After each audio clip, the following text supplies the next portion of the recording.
자, 오늘은 재무 관리에 대해서 배워볼 건데 제가 지금 4시간 정도 할 건데 10시까지 오늘은 10시 안 넘길 것 같아요. 모르겠어요. 안 넘길 것 같은데 어쨌든 그 재무 관리 전반을 4시간에 걸쳐서 제가 가르칠 거예요. 물론 요거 가지고 뭐 시험에 대비가 가능하다. 요거는 조금 아니죠.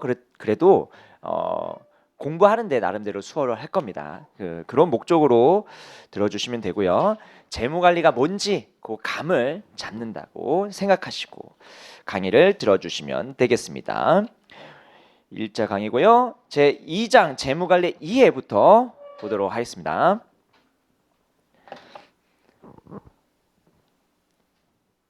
자, 요거 어디서 많이 봤죠? 예. 요거 어제 봤어요. BS 재무상태표입니다. 재무상태표.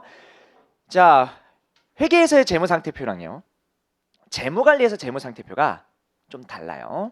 자, 일단 회계 볼까요? 부채, 자본, 그 다음에 자산 이렇게 얘기를 하죠. 일단 용어부터 조금 다릅니다. 용어부터. 자, 용어를 재무관리 용어로 좀 바꿔볼게요. 부채를 뭐라고 얘기하냐면요, 재무관리에서 타인자본이라고 얘기하고요. 그 다음에 자본을 자기자본이라고 얘기합니다. 야, 이러면서 헷갈려지는 거예요. 자본이 몇 개야 지금? 자, 이 회계에서의 자본은요, 회계에서 자본은 에쿼티의 자본입니다. 에쿼티. 그래서 요거는 에쿼티를 번역한 거예요.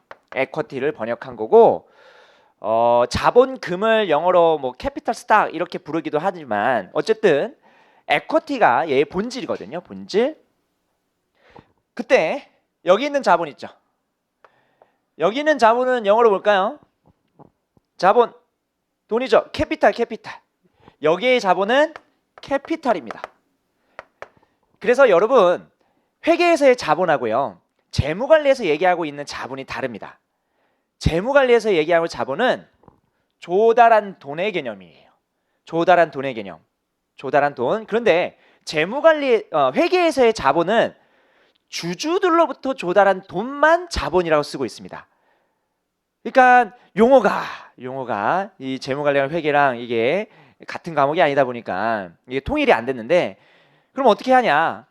눈치껏 맥락을 보고 문맥을 보고 얘가 회계상 자본을 얘기하는 건지 아니면 재무관리상 자본을 얘기하는 건지 여러분들이 판단을 하셔야 됩니다. 물론 공부를 막 하다 보면은 우리가 자연스럽게 얘는 회계 자본이구나, 얘는 재무관리 자본이구나, 이렇게 우리가 느끼실 거예요. 그리고 재무관리 시험에서는 당연히 자본을 뭘로 쓸까요? 캐피탈로 쓸 겁니다.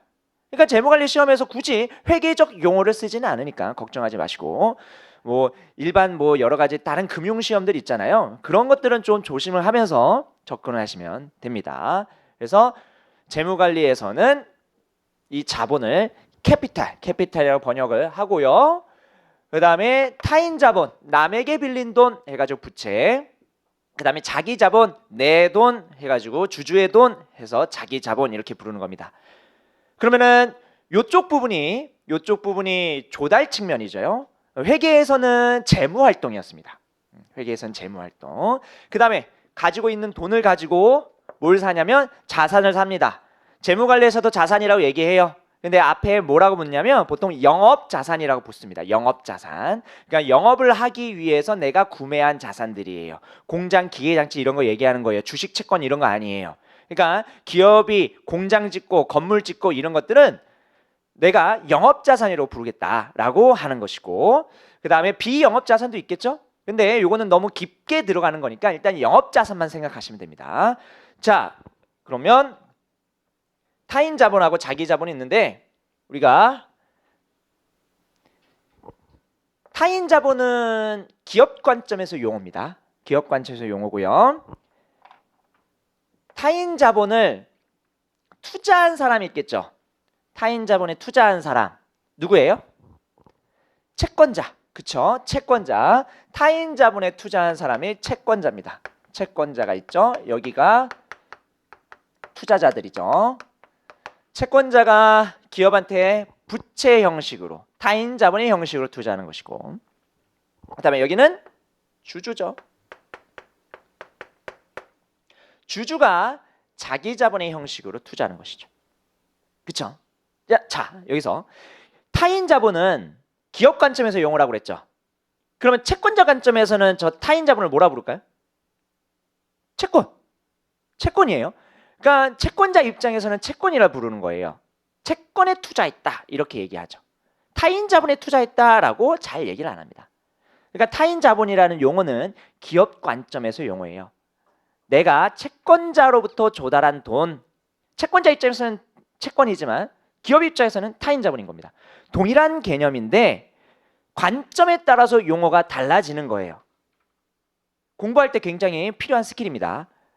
우리가 공부를 할 때는 용어 정리가 굉장히 중요하거든요. 이 용어가 어느 관점에서 쓰여져 있는지, 그리고 정확한 용어는 뭔지, 그거를 우리가 해석하고 파악하는 게 공부거든요. 여러분, 앞으로 재무관리를 공부하면서 체계적 위험이라는 것을 들어보실 거예요. 체계적 단어 알죠?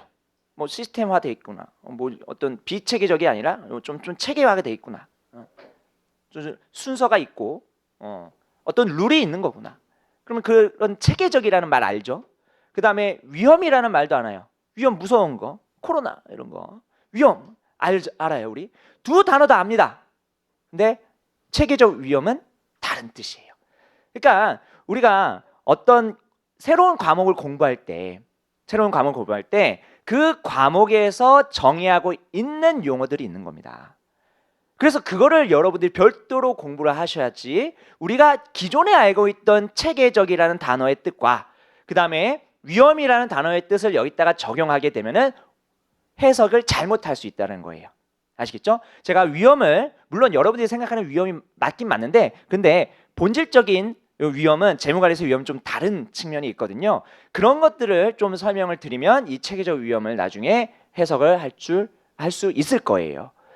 지금은 안 가르쳐 드릴 겁니다. 지금은 위험에 대해서는 이따가 한 9시 반쯤에 9시 반쯤에 위험에 대해서 알려드리고, 지금은 동일한 개념인데 관점에 따라서 불리는 용어가 다르구나, 그렇게 하나 생각해 주시고요. 그러면 채권자는 채권 투자하고 주주는 주식 투자한 거예요. 자, 요 시장을 우리가 뭐라고 부를 거냐면, 요 시장, 투자자와 기업 간의 이 시장을 금융시장이라고 부릅니다. 혹은 조달시장이라고도 부르죠. 금융시장, 조달시장입니다.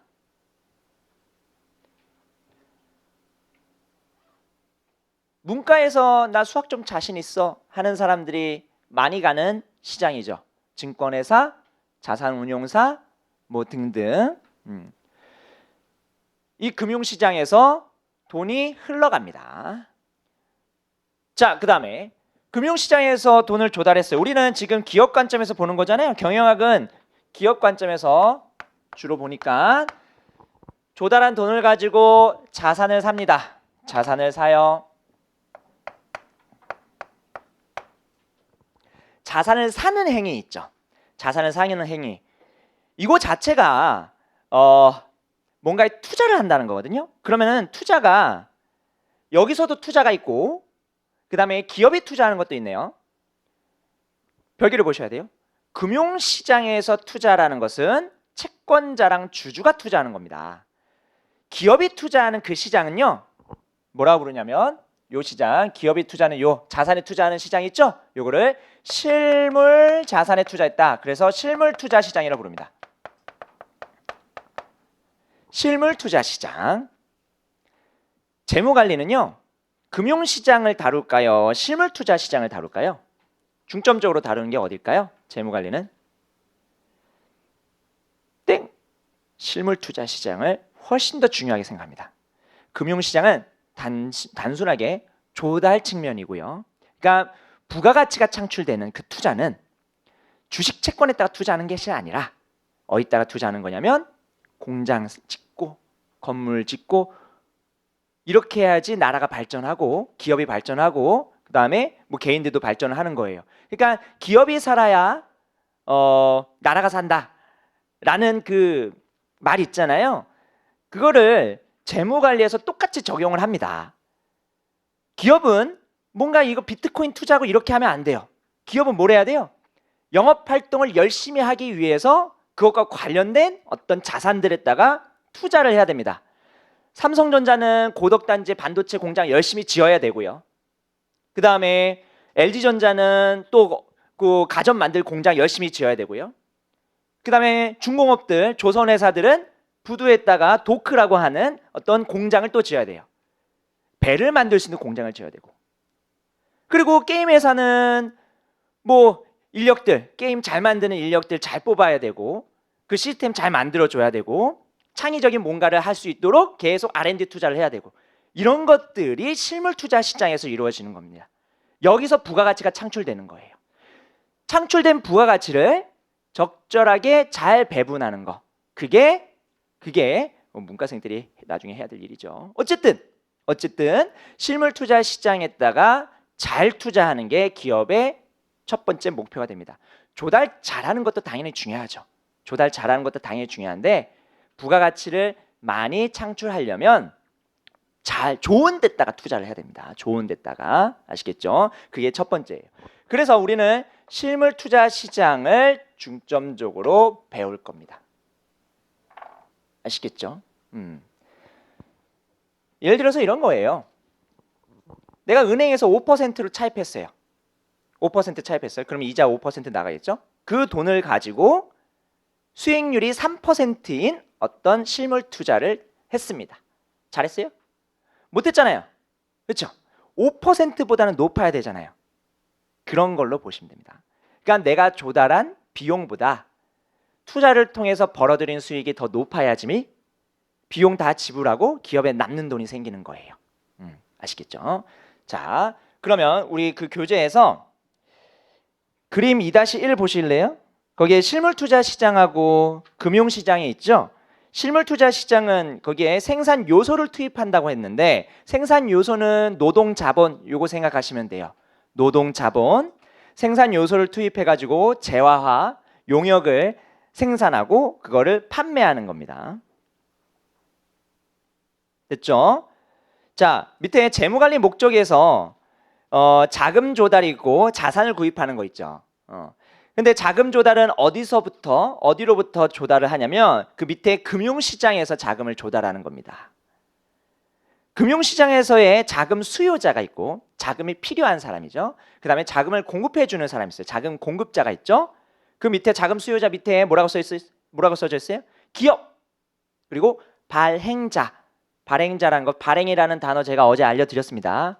발행, 만드는 거죠. 증권을 만들어 가지고 파는 거죠. 그걸 누가 해요? 기업이 하는 거죠. 왜? 돈 필요하니까. 그리고 자금 공급자는요? 투자자죠. 그렇죠? 투자자. 여기서 투자자는 채권자, 주주를 얘기하는 겁니다. 그래서 투자라는 단어가 두 개가 나올 거예요. 두 개가. 금융시장에서 투자하는 채권자, 주주 입장에서 투자와 그 다음에 기업 관점에서 실물 투자 시장에 투자하는 투자. 이 두 가지 투자라는 용어가 나오는데 그 개념이 나오는데 좀 구분을 하셔야 됩니다. 이것도 맥락으로 구분을 하셔야 됩니다. 아시겠죠? 그래서 그 밑에 읽어보시면 실물 투자의 주체는 기업이고 금융시장에서의 투자의 주체는 채권자 및 주주이다. 이렇게 나와 있죠. 자, 그러면 그 뒤에도 그림이 하나 있는데 자, 여기서 실물 투자 시장에서 뭘 버냐면 돈을 벌어요. 돈을 법니다. 자, 돈을 벌어요. 실물 투자에서 이 벌어들인 돈을 뭐라고 부르냐면 중요한 용어입니다. 이 돈을 그냥 돈을 벌었다 이렇게 얘기하지 않고요. 잉여 현금 흐름이라는 희한한 용어를 씁니다. 잉여 현금 흐름. 영어로는 free cash flow예요. free cash flow. free cash flow를 벌어들입니다. 잉여 현금 흐름.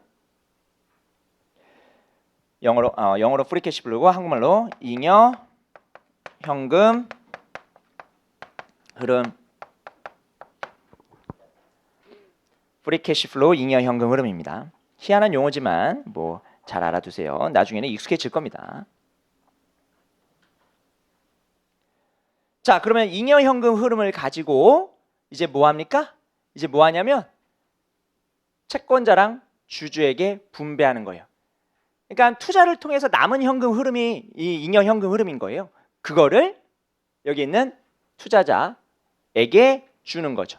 누구부터 준다고 했어요? 채권자, 주주.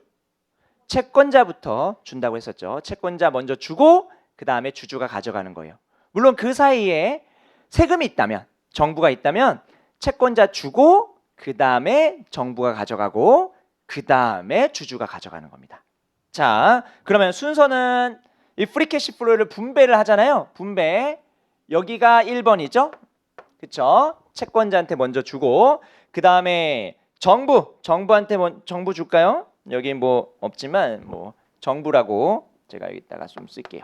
정부가 세금으로 두 번째로 가져가고 그 다음에 나머지를 주주가 가져가는 거죠. 자, 주주가 가져갈 수도 있는데 어떻게 할 수도 있다고 했어요? 재투자를 할 수도 있다고 했었죠. 그러면 그 재투자되는 돈은 어디로 가냐면 자본으로 갑니다. 자기 자본으로 가는 거예요. 여기 타인 자본 아니에요. 타인 자본은 어쨌든 채권자의 몫이잖아요. 결국 채권자 주고 정부 주고 남은 몫은 다 주주 거예요. 그러니까 뭐 주주가 재투자를 하게 되면 여기 자기 자본에 쌓이는 것이고, 아니면 배당을 준다 그러면은 주주한테 현금 흐름이 나가는 겁니다. 그거는 기업이 선택하는 거예요. 뭐가 좋을지는 몰라요. 자, 요것도 그래서 제가 3번이라고 쓰겠습니다. 요 자기 자본에 투자하는 재투자 있죠? 재투자랑 주주한테 주는 분배. 이거는 순서가 있는 건 아닙니다. 그러니까 뭘 먼저 할지는 기업에 따라서 다르거든요. 나 투자 먼저 하고 나머지 주주한테 줄게. 나는 주주 주고 나머지 투자할게. 이렇게 할 수도 있잖아요. 됐죠? 그래서 똑같이 3번이라고 제가 쓴 겁니다. 자, 요 3번은 제가 재투자라고 얘기를 했는데 이 재투자를 하기 위해서 여기에 쌓아놓는 것, 그 용어가 유보라는 거거든요. 유보한다라고 하거든요. 그러면은 쌓아놓은 다음에 그 유보된 금액으로 재투자를 하는 거예요. 아시겠죠? 그래서 유보라는 단어가 여기 또 나옵니다. 그러면은 1번, 2번, 이렇게 3번 이렇게 있고, 이게 전체적인 흐름입니다. 이게 제가 기업의 활동을 어제 뭐 영업, 투자, 생산, 판매, 분배 이렇게 얘기했잖아요. 그거를 그림으로 이렇게 표시한 거고, 그거를 돈의 흐름으로 제가 말씀을 드린 겁니다. 됐죠? 이 프리캐시 플로우 잘 알아두시고요. 자, 그래서 거기에 2페이지 보시면 자금 조달과 운용이라고 있죠? 자본 조달과 운용. 저기서 자본은 캐피탈입니다. 캐피탈. 회계상의 자본이 아니에요. 여기서 자본은 기업은 투자에 필요한 재원을 마련하기 위해서 금융시장에서 자금 공급자로부터 자금을 조달한다. 이러한 경제활동을 자본의 조달이라고 한다. 여기서 자본은 캐피탈입니다. 항상 잘 기억해 두세요. 자, 그래서 조달의 예로는 금융기관으로부터 차입할 수도 있고 아니면은 주식을 발행해 가지고 조달할 수도 있죠. 등등 여러 가지가 있겠다. 그거 가지고 이제 자산을 사죠. 그 밑에 기업은 조달된 자금으로 재화나 용역을 판매하기 위해서 필요한 자산을 구입하는데 이것도 투자라고 부르죠. 그 활동을 뭐라 부르냐면 운용이라고 부릅니다. 운용.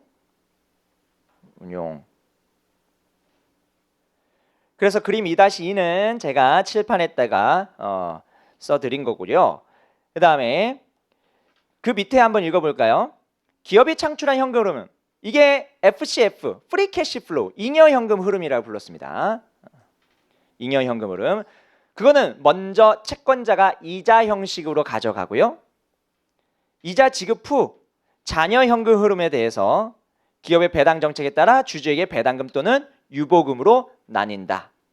세금이 있으면 그 사이에 세금이 있는 건데 일단 세금이 없다고 가정하고 채권자와 주주한테 줄 때 누구 먼저 주는지 그거를 생각한 겁니다. 주주 입장에서 배당과 유보금은 모두 주주에게 귀속되는 현금 흐름이고, 그래서 거기 보시면 배당금은 지금 당장, 유보금은 나중에, 이런 개념이에요. 여러분, 여러분들은 어디 기업에 투자했는데 그 기업이 배당으로 줄까 유보를 할까 하면은 배당 받고 싶어요? 아니면 유보하라고 냅두고 싶어요? 배당 받고 싶어요? 유보하라고 안 냅두고 싶어요?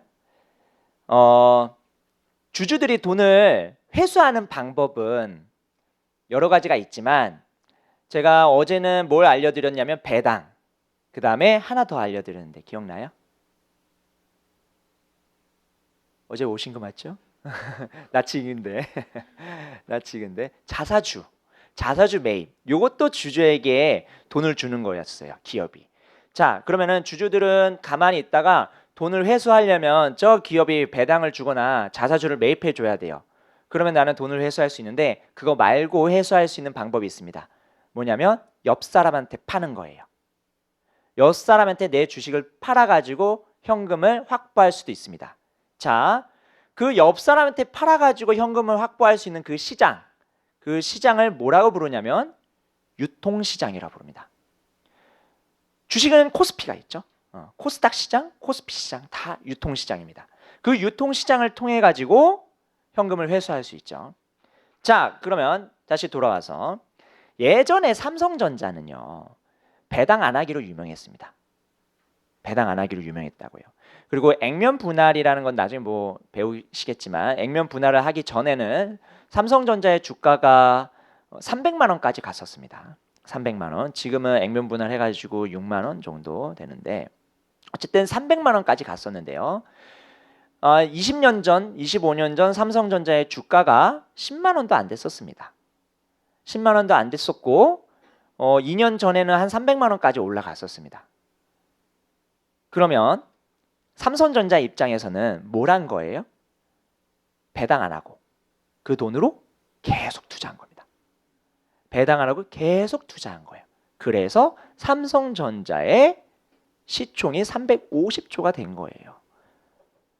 그러니까 배당의 능사는 아니라는 거죠. 물론 배당 지금 당장 돈 받으면 좋죠. 그러니까 유보라는 것은 이렇게 생각하시면 돼요. 배당은 지금 당장 돈 줄까? 유보는 야, 나중에 더 많이 줄게, 이렇게 약속하는 겁니다. 물론 그 약속을 못 지킬 수도 있죠. 투자를 잘못해서. 투자를 잘못하게 되면은 그러면 차라리 지금 배당 받을 걸, 이렇게 생각할 수도 있겠죠. 근데 삼성전자는 투자를 잘한 거죠. 잘해가지고 주주들이 더 많은 배당을 받거나 아니면 유통시장에서 그 가치가 높아진 주식을 남에게 팔 수도 있는 겁니다. 10만 원에 사서 300만 원에 팔면 290만 원이 생기는 거죠. 한 주에. 그렇죠? 그렇게 주주들은 돈을 회수합니다. 이해되시죠? 그래서 배당이 좋은지 유보가 좋은지 이거는 모르는 거예요. 정책에 따라서 다른 겁니다. 아시겠죠? 그렇고, 그래서 그게 배당과 유보에 대한 개념 잘 보시고요. 자, 이제 거기 3페이지에 그림 2-3 한번 보시겠어요? 그림 2-3하고 2-4 보시면 2-3은 기업 관점에서의 자금 거래, 그 다음에 2-4는 투자자 관점에서 본 자금 거래예요. 그러니까 기업 관점에서의 용어와 투자자 관점에서의 용어를 적은 겁니다. 똑같이 돈을 주고 받은 건데 기업 입장에서는 뭐라고 써져 있어요? 채권자한테 채권을 발행해가지고 타인 자본을 조달했다고 써 있죠. 그 다음에 그거에 대한 대가로 지급을 해야 되는데 그 지급을 뭐라고 부르냐면 지급액을 자본 비용이라고 부릅니다. 자본 비용. 근데 타인 자본을 조달해 가지고 주는 거니까 타인 자본 비용이라고 부르겠죠? 타인 자본 비용. 주주는요, 유상증자가 뭐예요? 주식을 돈 받고 발행하는 거예요. 그게 유상증자입니다. 유상증자를 통해 가지고 자기 자본을 조달하고 그거에 대한 대가로 뭘 지급해요? 자기 자본 비용을 지급하는 겁니다. 아시겠죠?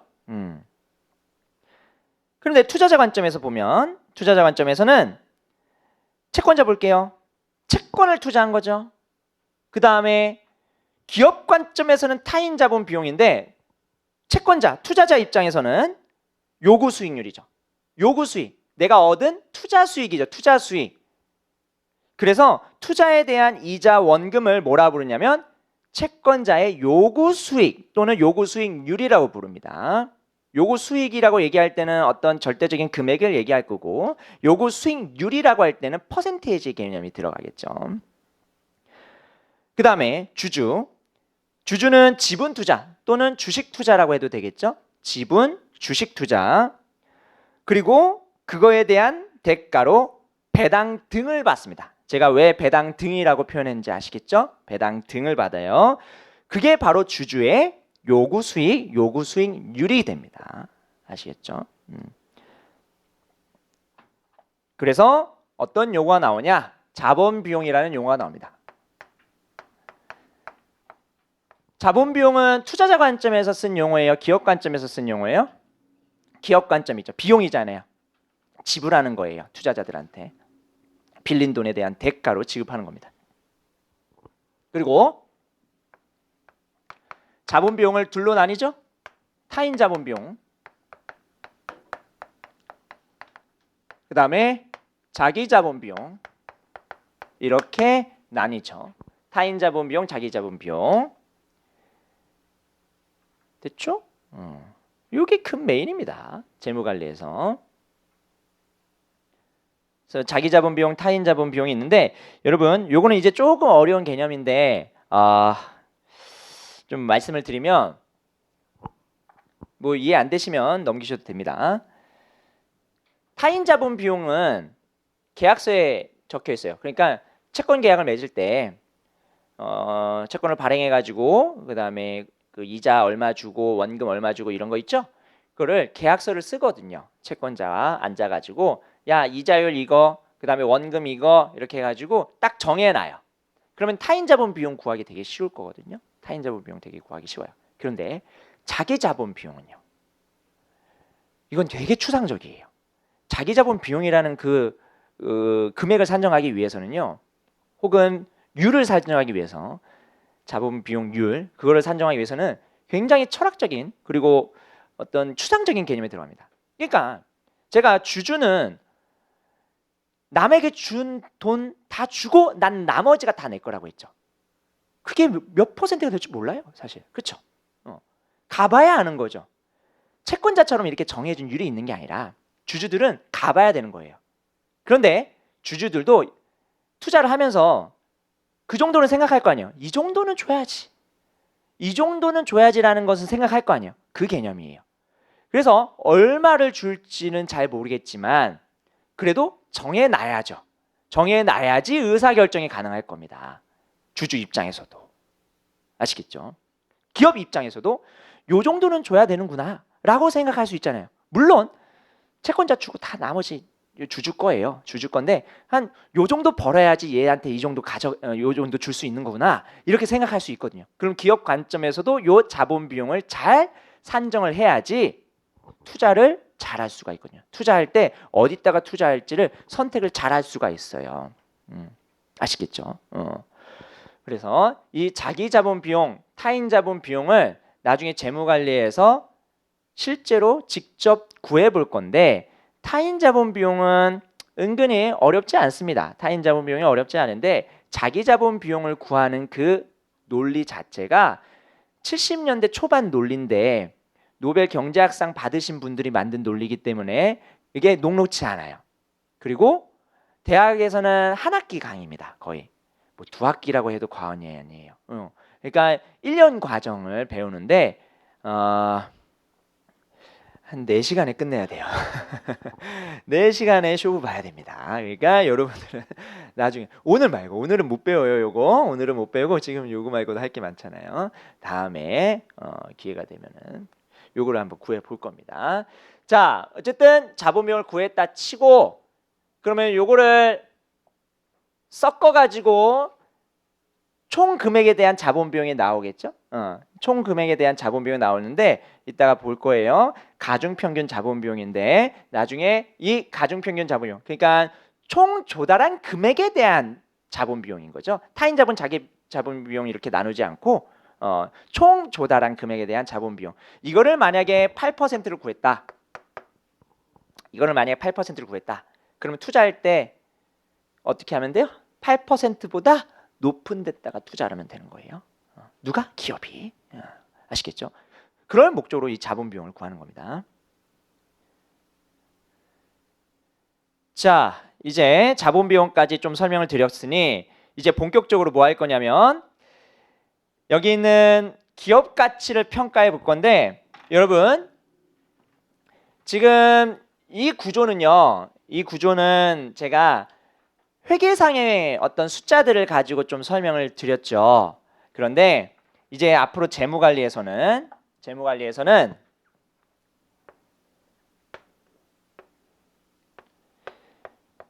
BS를 할 때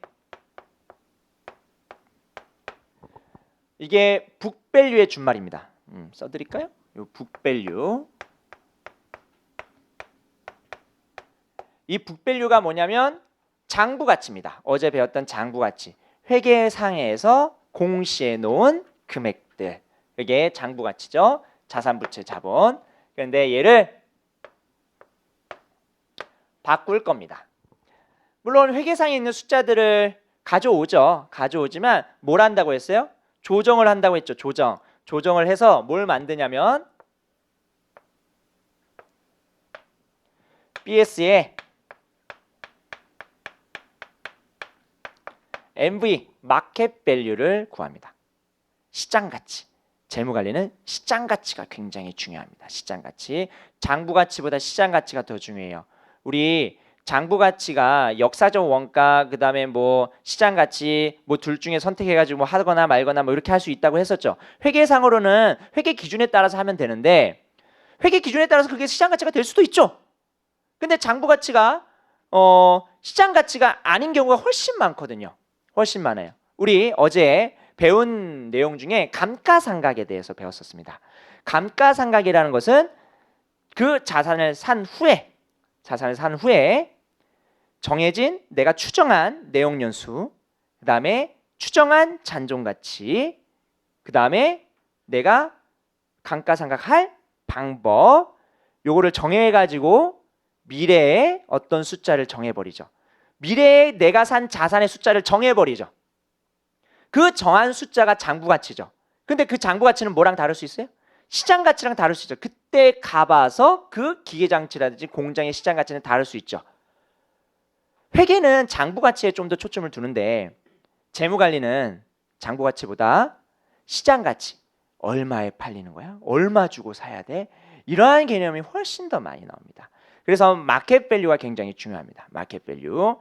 그래서 타인 자본에 대한 마켓 밸류랑 자기 자본에 대한 마켓 밸류랑 그 다음에 그걸 가지고 산 이 자산의 마켓 밸류를 구하는데 우리가 기업 가치라고 불리는 거 있죠. 기업 가치. 그게 뭐냐면 이 전체 자산에 대한 가치를 기업 가치라고 부릅니다. 아시겠죠? 기업 가치. 타인 자본의 가치, 자기 자본의 가치는 투자자 관점에서는 채권의 가치, 그 다음에 주식의 가치가 될 거예요. 그쵸? 그래서 기업 가치를 구해라 라고 하면은 이 전체 자산의 시장 가치를 구한다고 생각하시면 되겠습니다. 시장 가치. 그래서 재무관리에서는 요거 잘 안 봐요. 안 보고 시장 가치 위주로 많이 볼 겁니다. 기업의 주인은 누구라고 했어요? 주주라고 했죠. 주주라고 했죠. 주주는 목표는 뭘까요? 주주의 목표는 돈 많이 버는 거. 그렇죠? 주주의 목표는 돈 많이 버는 거예요. 채권자의 목표도 당연히 돈 많이 버는 걸 겁니다. 근데 기업이 벌어들인 돈을 가지고 채권자와 주주한테 분배를 할 때 채권자는 정해진 금액을 가져가고요. 주주는 그 나머지 다 가져가잖아요. 자, 그럴 때 아까 제가 여기다가 설명드렸을 때는 매년 발생하는 이자 배당 뭐 이런 것들에 대해서 설명드렸는데 만약에 기업이 망했어요. 기업이 망했어요. 예를 들어서 그러면은 남아있는 자산 다 팔아가지고 채권자랑 주주한테 다 나눠줘야 되잖아요. 그때도 순서가 똑같습니다. 자산 다 팔아가지고 누구부터 주냐면 채권자부터 줍니다.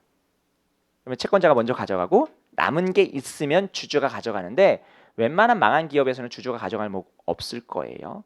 어쨌든 지금 당장 팔았을 때 지금 당장 이 자산을 팔았을 때 채권은 주고 그 다음에 주주 준다라고 가정을 했을 때 만약에 기업 가치가 100이고 타인 자본의 가치가 50이에요. 그러면은 자기 자본의 가치 주주가 가져갈 수 있는 그 몫은 50이겠죠. 그렇죠? 그런데 만약에 150이 됐어요. 기업 가치가. 채권자는 얼마 가져가요? 50 그대로 가져가는 건데 주주는 얼마 가져가요? 100을 가져가는 거예요. 그러니까 기업 가치의 증가분을 다 누가 가져가요? 주주가 가져가는 거예요. 그러면 주주의 목표는 자기 자신의 극대화, 자기 자신의 가치의 극대화, 자기 자본 가치의 극대화가 주주의 첫 번째 목표인데, 근데 기업 가치가 커지면은 자연스럽게 주주 가치가 커지네요. 그래서 재무관리의 목표, 주주의 목표는요, 기업 가치의 극대화, 기업 가치의 극대화라고 많이 얘기를 합니다. 물론 예외사항은 있지만 뭐 우리가 지금 예외사항부터 배울 필요는 없죠. 일반적인 내용부터 잘 배운 다음에 예외사항을 배우는 거니까. 어쨌든 자기 자본의 가치의 극대화, 그거는 곧 기업 가치의 극대화가 된다. 왜? 채권자가 가져가는 몫은 똑같으니까. 그게 재무관리의 목표입니다. 그러면 재무관리의 목표가 기업 가치의 극대화라며 그러면 기업 가치를 구해야겠네. 그러면 기업 가치를 구하기 위해서는 어떻게 해야 될까? 기업 가치를 구하면 그러면 거의 80-90%는 끝나요. 의사결정의 80-90%는 다 끝난다고요. 그럼 기업 가치만 구하면 됩니다. 그래서 재무관리의 거의 60% 이상 뭐 부분은 거의 기업 가치를 구하는 데 쓸 거예요. 그래서 기업 가치를 구하는 거를 최우선으로 생각하시고 한번 얘를 구해 볼 겁니다. 어떻게 하는지 구해 볼 건데 먼저 얘를 구하기 앞서서 뭘 배워야 되냐면 화폐의 시장 가치를 조금 배워야 됩니다. 이거는 수학입니다. 일단 수학이니까 우리 교재에 없어요. 자, 화폐의 시장 가치 먼저 여러분한테 두 가지 선택지를 줄게요. 지금 100억, 1년 후 100억. 둘 중에 뭐 지금 100억 받을래요? 1년 후 100억 받을래요? 지금 100억 받는 거죠. 왜요? 그냥 느낌이 지금 100억 당장 달라 이거죠. 당장 달라 이거죠. 지금 내가 할 게 너무 많은데 이 돈 가지고. 자, 그 이유가 크게 네 가지인데요. 뭐 말로만 정리를 좀 해드리겠습니다. 지금 당장 돈이 있어야지 소비를 할 수 있어요. 지금 당장 돈이 있어야지 투자를 할 수 있어요. 투자 소비 다른 거 아시죠? 소비는 그냥 쓰고 마는 거고 투자는 그걸 통해 가지고 돈을 버는 겁니다. 그러면 지금 당장 소비하는 거, 지금 당장 투자하는 거. 그 다음에 세 번째는 물가 상승. 물가가 상승하게 되면은 화폐의 가치가 떨어지거든요. 옛날 생각해 보세요. 여러분 어렸을 때, 여러분 그 예전에 제가 다닐 때는 덴버껌이라고 있어요. 덴버껌이라는 그 껌 요새도 있나요? 없어요? 모르나 봐. 덴버껌이라 있는데 그게 50원이거든요. 50원짜리. 그리고 쌍쌍바라는 게 있습니다. 지금도 있어요? 쌍쌍바? 지금은 있어요? 쌍쌍바가 예전에 100원, 50원 이렇게 했었거든요. 지금은 근데 쌍쌍바가 500원, 막 1000원 하잖아요. 그렇죠? 그럴 때 내가 100원을 들고 있을 때 20년 전에 할 수 있는 것과 덴버껌 2개랑 쌍쌍바 2개 이렇게 사 먹을 수 있었는데 100원을 들고 지금 현재 시점에서 살 수 있는 거 100원 가지고 뭐 하지? 뭐 있어요? 할 수 있는 게 없다. 자판기도 100원 가지고 할 수 있는 게 없어요. 100원 가지고. 그래서 이 화폐의 가치라는 것은요 계속 떨어집니다. 뭐 때문에? 물가가 상승하는 것 때문에. 그러니까 물가가 상승하니까 내가 가지고 있는 돈을 할 수 있는 게 없는 거예요. 동일한 돈인데 이게 바로 물가가 상승함으로 인해서 화폐 가치가 떨어지는 논리고, 지금 100억의 가치가 1년 후 100억의 가치보다 큰 거죠. 그렇죠? 그 다음에 마지막으로 불확실성. 어떻게 될지 어떻게 알아요? 이게 100억을 내가 준다고 했는데 1년 후에 안 줄 수도 있잖아요. 응? 세상이 이게 급변하니까 뭐가 이게 발생할지, 코로나가 발생할지 누가 알았어요. 그렇죠? 이게 세상은 이게 예측이 불가능한 어떤 그런 영역이기 때문에 이 1년 후에 100억이 들어올지 안 들어올지 전혀 모른다. 그렇기 때문에 지금 현재 100억을 더 좋아한다는 거죠. 그러면 만약에 1년 후에 알았어. 1년 후에 130억 줄게. 현재 100억, 1년 후 130억. 뭐 선택해요? 1년 후 130억. 저는 그래도 현재 100억. 세상을 못 믿겠어요. 세상을 못 믿겠어요. 저는 지금 100억. 그러니까 사람마다 다르죠. 사람마다 생각하는 게 다른 거예요. 뭐가 다른 거예요? 소비에 대한 성향, 투자에 대한 성향. 물가 상승은 뭐 사람마다 비슷하게 생각할 수도 있는데, 불확실성에 대한 생각, 이런 것들이 사람마다 다 다르기 때문에 이 요거에 대한 가치를 다르게 느끼는 거거든요. 어떤 사람은 얘가 더 좋고 어떤 사람은 얘가 더 좋고. 그런데 재무관리에서는 가정을 합니다. 모든 사람들이 동질적으로 기대한다라고 얘기를 하거든요. 동질적으로 똑같이 기대한다, 추정한다, 이런 거잖아요.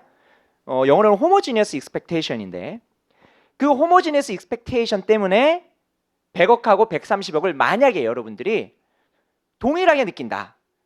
뭐 100억, 지금 100억 받아도 되고 뭐 1년 후 130억 받아도 돼, 이렇게 생각한다 라고 했을 때, 여기 있는 차이를 비율로 쓰면은 30%고요 금액으로 쓰면은 30억이거든요 이게 뭐예요? 이자죠. 그쵸? 이자율이지. 이자죠. 그러니까 내가 지금 100억 포기하면 1년 동안에 내가 투자도 못하고 소비도 못하고 그다음 불확실성도 있고 물가도 상승하는데, 그거에 대한 대가를 달라는 거죠. 30%, 30억 이렇게 달라는 거죠. 그게 이자죠. 여기까지 됐죠? 그러면 그 이자율, 그 다음에 이자, 그거를 고려해 가지고 내가 앞으로 뭘 할 거냐면, 우리가 1년 후 130억은 현재 시점에서 얼마의 가치를 가져? 라고 묻는다면 100억이라고 답하겠죠. 그러면 1년 후에 130억은 현재 100억을 의미하는데, 그러면은 100억을 만들기 위해서 뭘 해주냐면요, 여기서 1 플러스 30%를 해주거나, 아니면은 130에서 30을 빼가지고 100을 만들어 주거든요. 그러면은 반대로 지금 100억은 1년 후에 얼마의 가치를 가져? 했을 때 100에서 1 플러스 30% 해가지고 130 만들어 주거나, 아니면 100억에서 30억을 더해가지고 130을 만들어 주거든요. 즉 기간이 다른, 시점이 다른 어떤 금액에 대해서 현재 시점의 가치는 얼마인지, 또는 현재의 금액의 미래 시점의 가치는 얼마인지, 이거를 왔다 갔다 하면서 그 가치를 구할 겁니다. 그 가치를 구할 때 이러한 방식으로 나누는 방식 또는 빼는 방식, 곱하거나 더하는 방식으로 구할 겁니다. 근데 재무관리에서는 밑에 거 잘 안 해요. 밑에 거 잘 안 하고 여기는 퍼센테이지 개념이 많이 들어갑니다. 이자율의 개념이 많이 들어가요. 수익률, 이런 개념이 많이 들어갑니다. 그러다 보니까 이런 식으로 어떤 절대적인 금액을 차감하거나 더하는 식으로 현재 가치 또는 미래 가치를 구하지 않고요, 이렇게 나누거나 곱하는 방식으로 해가지고 현재 가치나 미래 가치를 구할 겁니다. 아시겠죠? 그러면 요거 한번 볼까요? 만약에 2년 후에 150억을 준대요. 2년 후에 150억을 준대요. 그러면 현재 시점에서는 2년 후에 150억을 주는 거에 대한 현재 시점의 가치는 얼마일까? 그때 뭘 알아야 되냐면 이자율을 알아야겠죠. 이자율을 예를 들어서 10%라고 한번 해보겠습니다. 그러면 현재 가치를 구할 때 우리가 요로 방식을 쓴다면서요. 요 방식을 쓴다면서요. 그러면 현재 가치 구할 때 이렇게 하면 됩니다. 현재 가치 present value 해가지고 제가 PV라고 쓸게요. 현재 가치는 150을 1 플러스 10%로 나누면은 어느 시점의 가치가 돼요? 1년 후 시점의 가치가 되죠. 근데 나는 1년 후 시점의 가치를 구하는 게 아니라 현재 시점의 가치를 구하고 싶은 거예요. 그러면 한 번 더 해주면 되죠. 여기서 1 플러스 10% 분의 1을 곱해버리면 됩니다. 그러니까 1 플러스 10%를 두 번 나누면 된다는 거예요. 두 번 나누면. 자, 그러면 우리 지수 법칙을 일단은 조금 볼 텐데 A의 X승, 그 다음에 곱하기 A의 Y승 하면 얘 뭐가 돼요? A의 X 플러스 Y승이 되죠. 그래서 그냥 2의 3승 하고요. 2의 2승 하게 되면은 요거 2의 5승 되거든요. 그런 개념이에요. 자, 그러면 2의 3승의 전체 제곱. 이거는 2의 몇 승이에요? 2의 6승입니다. 6승. 요거는 곱해 주는 거죠. 3 곱하기 2를 해 가지고 6승 만들어 주는 거예요. 아시겠죠? 자, 지수 법칙, 간단한 지수 법칙. 요거 가지고 이제 이런 것들을 한번 활용을 해볼 텐데 얘는 150을 1 플러스 10%의 제곱이라고 쓸 수 있겠죠? 그쵸? 이렇게 쓸 수 있겠죠? 그래서 150을 1 플러스 10% 제곱으로 나눠주게 되면은 현재 가치를 구하는데 이거는 제가 구할게요. 150 나누기 1.1 나누기 1.1 하게 되면 얘가 124 정도 나옵니다. 124. 정확히는 123.96694214875 나오는데 그냥 124라고 할게요. 124. 얘가 124가 나옵니다. 자, 124라는 숫자는 어떻게 생각할 수 있냐면 내가 124를 투자를 하면 2년 후에 150을 받을 수 있어. 이렇게 생각할 수도 있거든요. 그러니까 2년 후에 150을 받을 수 있는 거에 대한 현재 가치가 124라면 내가 124를 투자해가지고 2년 후에 150을 얻는 거예요. 2년 동안에 내가 이 124를 가지고 못하는 거를 보상받는 거죠. 그러면 얼마 보상받아요? 한 26 정도 보상받는 거죠. 그게 총이자죠. 총이자. 그래서 우리가 현재 가치와 미래 가치를 이런 식으로 자유자재로 구할 건데 10%는 요거는 0.1과 똑같죠? 그쵸? 100%는 요거는 1이죠. 제가 쓸 때 10%로 쓸 때도 있을 것이고요. 그냥 0.1이라고 쓸 때도 있을 거예요. 그냥 뭐 똑같은 거니까 여러분들이 그냥 판단을 하시면 되겠습니다. 이거 뭐 어려운 건 아니니까. 지우기가. 자, 그러면 간단한 수학 한번 공부해봤고 왜 그러면 현재 가치를 구하냐라는 거예요. 왜 현재 가치를 구하냐? 일단 의사결정이라는 것은 언제 하는 거냐면 보통 현재 합니다. 현재 무슨 의사결정을 하냐면 기업 관점에서 투자 의사결정을 하죠. 그 투자하는 시장은 실물 투자 시장입니다. 그러면은 기업이 투자하고자 하는 것, 뭐 다 다르겠지만 뭐 예를 들어서 공장을 짓는다라고 했을 때 내가 공장 지으면 이 공장으로부터 미래에 뭐가 발생하냐면 미래에 돈이 발생합니다. 프리캐시 플로우가 발생할 거예요. 그러면 나 어디 있냐면 지금 현재 시점 여기 있거든요. 현재 시점에 여기 있는데 공장을 사면은 3년 동안 가동할 수 있대요. 3년 동안 가동하고 그 3년 동안에 돈을 벌어요. 돈을 예를 들어서 100 이렇게 번다라고 가정을 하겠습니다. 그러면 3년 동안 100이라는 돈을 벌면은 이거 공장 얼마 주고 지어야 돼요? 그러한 개념을 우리가 배워야겠죠. 얼마 주고 지어야 돼요? 최대 얼마 줄까요? 최대 300. 그쵸? 최대 300 주는 거죠. 300 주고 100 받으니까. 그런데 아까 말했잖아요. 투자에 대한 거, 소비, 그다음에 불확실성 이런 거 감안하면 그러면 좀 더 싸게 구해야겠죠. 싸게 그 공장을 지어야 될 겁니다. 그때 뭐가 나오냐면 이자율이라는 게 나오죠. 그쵸? 그 이자율은 우리가 나중에 구해 볼 겁니다. 구해 볼 건데 일단은 10%라고 치고 현재 가치를 구하면 그게 그 공장을 지을 때 최적의 가치가 되는 겁니다. 그것보다 싸게 지을 수만 있다면 그럼 투자하는 거예요. 이해되시죠? 요거 구하면 어떻게 되냐면 현재 가치 한번 구해 볼까요? 현재 가치 요거 1년 후 시점에 100은 한 번만 나눠주면 되죠. 1.1 그쵸? 2년 시점에 요 100은 1.1의 제곱 이렇게 하면 되죠. 그 다음에 3년 후 시점에 요 100은 1.1의 세제곱 이렇게 하시면 되죠. 됐죠? 그래서 현재 가치를 구하면 이거 제가 한번 구해 볼게요.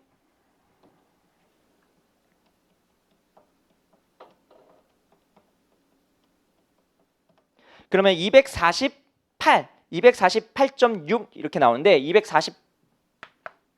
249라고 얘기할게요. 그러면은 요 공장에 대한 현재 가치는 249 정도 된다는 거예요. 249. 아직 나 의사결정 안 했어요. 일단 추정 다 하고 그 다음에 이자율 가지고 내가 이 공장의 가치가 249구나. 근데 내가 이 249짜리를 260 주고 지었어요. 잘했어요? 못했죠. 그러면은 249짜리를 내가 230 주고 지으면 잘한 거죠. 얼마만큼 잘했어요? 230은 19만큼 잘했죠. 그 19만큼이 기업이 가져가는 잔여 이익입니다. 잔여 현재 가치예요. 아시겠죠? 그걸 뭐라 부르냐면 프레젠트 밸류는 요거는 어떤 그 공장의 가치, 자산의 가치인데 남은 금액 있죠. 내가 투자하고 또 남은 금액. 그거를 뭐라 부르냐면 net present value라고 우리가 뒤에서 정리를 좀 할 거예요. 아시겠죠? 그러한 목적으로 지금 요 화폐의 시장 가치, 이 할인하는 거를 배운 겁니다. 제가 방금 할인이라는 단어를 썼는데 여러분 할인하면 뭐 세일밖에 생각 안 하잖아요. 그렇죠? 세일, 디스카운트, 세일하는 걸 생각하는데 맞아요. 그건데 여기서도 할인을 한 겁니다. 여기 보세요. 130, 1년 후에 130짜리가 현재 시점에서 얼마예요? 100이죠. 100. 여기 30%라고 치면 100이죠. 그러면 30만큼 디스카운트, 할인이 된 거죠. 그래서 우리가 뭐 백화점에서 물건 살 때 그거 할인 뭐 그거 말고도 여기서도 할인한다는 것을 우리가 배워야 되는 거예요. 그러니까 할인한다고 표현합니다. 미래의 가치를 현재 가치로 환산할 때 할인한다라고 얘기를 합니다. 할인한다. 그때 쓰는 이자율을 할인율이라고 하는 것이고요. 아시겠죠? 그래서 여기 있는 30% 할인율, 이자율, 요 10% 할인율, 이자율. 그러니까 이자율이 좀 큰 개념이고 그 이자율을 가지고 할인할 때 쓴다. 그때는 할인율이라고 얘기를 하는 겁니다. 아시겠죠? 그래서 그거에 대한 개념들 그리고 어떤 수학적인 내용 좀 설명을 드렸고요. 자, 그 다음에 우리가 나중에 배우겠지만 이런 것도 배워요. 요거 있죠. 요거 계산할 때 100으로 이렇게 묶을 수도 있거든요.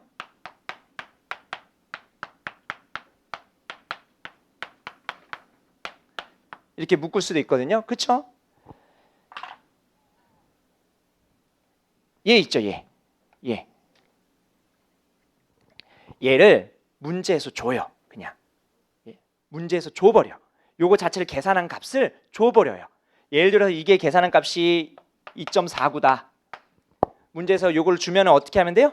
그냥 100에서 2.49를 곱해버리면 되죠. 그렇죠? 문제에서 준다니까요. 그럼 문제에서 어떤 식으로 주는지 그거를 우리가 한번 살펴봐야겠죠. 자, 문제에서 정의가 나오는데 뭐 계산 문제 만약에 풀 때요. 말 문제는 뭐 이런 거 잘 안 나오는데 예를 들어서 이자율이 10%인데 요거에 대한 현재 가치를 구하고 싶어요. 요거에 대한 현재 가치를 구하고 싶어요. 그러면은 우리는 그냥 100을 1.1로 나누면 되잖아. 이렇게 쓰죠. 근데 얘를 이렇게 한번 볼까요? 100 곱하기 1.1분의 1 이렇게 쓸 수도 있죠. 얘를 이렇게 정의를 합니다. 현재 가치를 계산하는데 쓴 어떤 개수다 해가지고 현재 가치 이자 요소, 현재 가치를 계산할 때 10%를 이자를 가지고 어떤 요소를 구하는 거예요. 그거를 곱해버립니다. 얘 구하면 얘가 얼마 나오냐면 1 나누기 1.1이니까 0.9091 정도 나오거든요. 얘가 0.9091 이렇게 나오는데 현재 가치 이자 요소 10% 1년 이런 식으로 씁니다. 현재 가치 이자 요소 10%고요. 1년짜리예요 하면은 여러분들이 1.1분의 1이구나 이렇게 생각하시면 돼요. 그리고 그거를 0.9091로 주어집니다. 그럼 여러분들은 계산기 없어도 여기는 1 나누기 1.1을 할 필요 없이 100에서 문제에서 주어진 0.9091을 곱하시면 돼요. 그러면 90.91 나오겠죠? 그러면은 어떻게 주어지냐? 이렇게 한국말로 이렇게 줄 수도 있고요. 얘를 영어 표현으로 바꿔서 줄 수도 있습니다. 현재 가치가 영어로 뭐예요? PV죠? Present Value. 그 다음에 이자가 영어로 interest. 그렇죠? I. 요소는 팩터예요. 그래서 PVIF 10%의 1 이렇게 쓸 수도 있어요. 그러면 이걸 보는 순간 여러분들은 1 나누기 1.1이구나 라고 생각하시는 겁니다. 아시겠죠? 그러면 요거 다시 한번 볼게요. 요거를 이렇게 한번 써보죠. 100 곱하기 1.1분의 1 플러스 100 곱하기 1.1의 제곱분의 1 그 다음에 100 곱하기 1.1의 3승분의 1 이렇게 쓰면 각각을 줄 수도 있겠죠. 얘 각각을. 자, 얘는 위에서 PVIF 10%의 1년, 얘는 PVIF 10%의 2년 이렇게 하는 거예요. 그러면은 얘도 문제에서 주어질 겁니다. 얘는 1 나누기 1.1 나누기 1.1 0.8264 얘가 0.8264 이렇게 주고 얘는 PVIF 10%의 3년 해가지고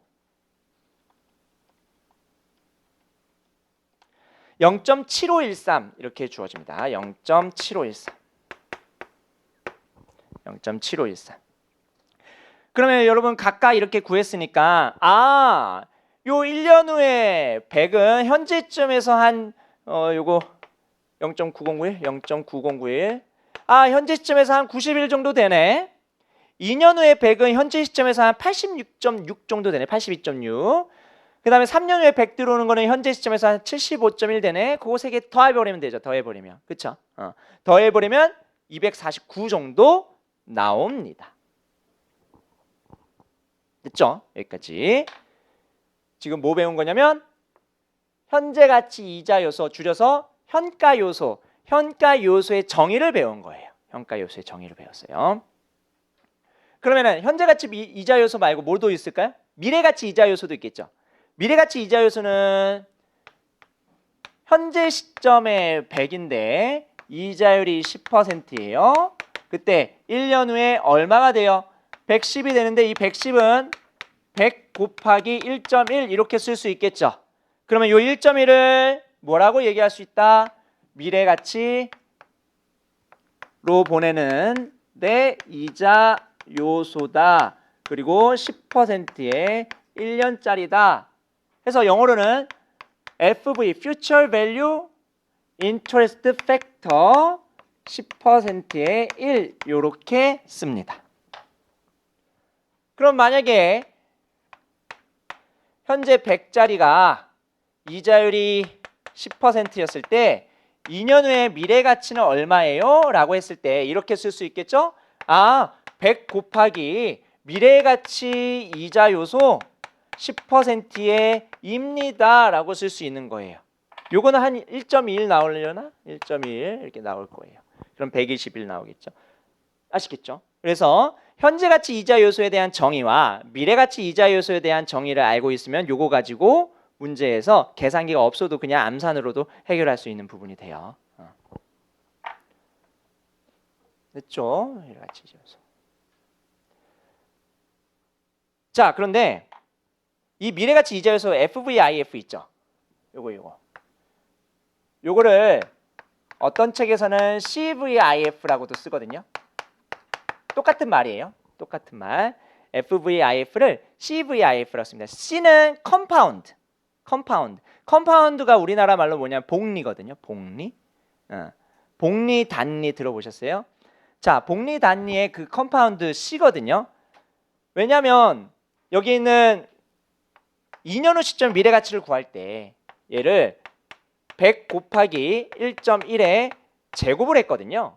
자, 1.1에 제곱을 했다라는 것은 뭐란 거냐면 이자에 이자를 준 겁니다. 무슨 얘기인지 볼게요. 여러분들이 100을 예금했어요. 이자율이 10%입니다. 2년 예금했어요. 2년 정기 예금했어요. 이자 얼마 줘요? 총? 20 줍니까? 20? 그거는 단리로 주는 거예요. 그거는 단리로 주는 거고 복리는 이겁니다. 자, 내가 100을 예금했는데 1년 후에 이자 얼마? 일단 10 주고 1년에 10 주고요. 그 다음에 은행이 요 10도 투자해버려요. 요 10도 투자해버려요. 그러면 요 10에 대해서 여기에 얼마? 11을 주고요. 그 다음에 요 100에 대해서 원래 줬던 10 있죠? 그거를 줘요. 그럼 요거 합치면 21이거든요. 그 21이 바로 여기 있는 추가적으로 번 돈이죠. 100이 121이 되잖아요. 그때 요 차이가 이자잖아요. 21. 그러니까 요 이자에 대해서 또 투자를 하지 않으면 그냥 얘도 그냥 똑같이 10인데 또 투자를 한다고요. 10%만큼 이자에 이자를 준다. 그래서 복리라고 부르는 겁니다. 그리고 우리는 앞으로 복리로 계산할 거예요. 복리로 계산할 거다.